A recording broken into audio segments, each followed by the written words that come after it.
Le destin. Le destin, c'est tout ce qui arrive et qui ne peut pas ne pas arriver. Le destin, c'est tout ce qui nous arrive et ne peut pas ne pas nous arriver. Le mot s'applique essentiellement à tout ce qui ne dépend pas de nous.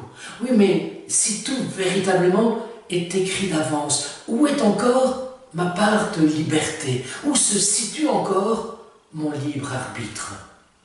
Je n'y crois pas. Ou plus exactement, je n'ose pas y croire. Je ne vis en effet que pour tenter d'être libre, ou mieux encore, pour tenter de me libérer.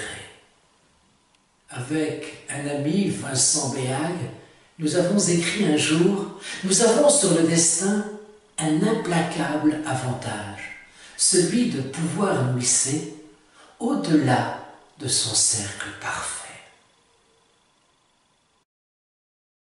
Destinée, c'est une fatalité qui aurait du sens. C'est voulu, c'est pensé, comme s'il y avait un projet, un dessein sur le monde et sur moi. Destinée est bien sûr le contraire du hasard.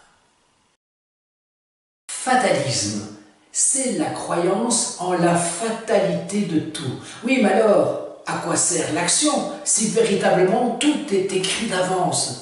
Le fataliste, en rigueur de terme, doit renoncer véritablement à toute action. Ça équivaut alors à un synonyme de paresse. Fatalité. Fatalité, c'est un autre mot pour désigner le destin.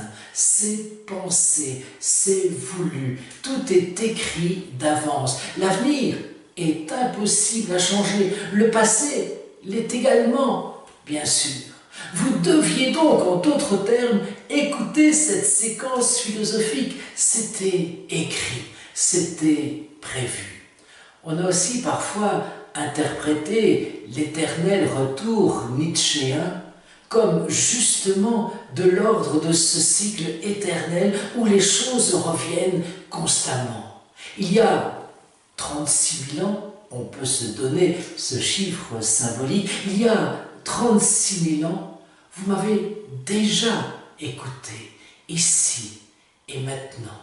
Dans 36 000 ans, vous écouterez encore et toujours cette séquence, et dans 72 000 ans, et dans 108 000 ans, et dans 144 000 ans également. Et tout ça, sans en avoir la moindre conscience.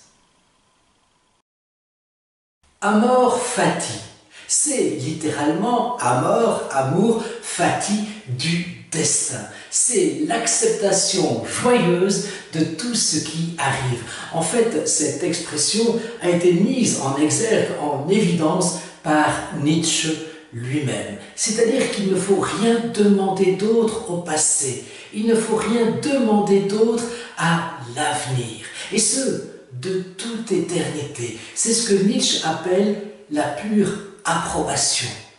Personnellement, je préférerais parler en termes de pure acceptation, parce que, souvenez-vous, accepter, ce n'est pas approuver.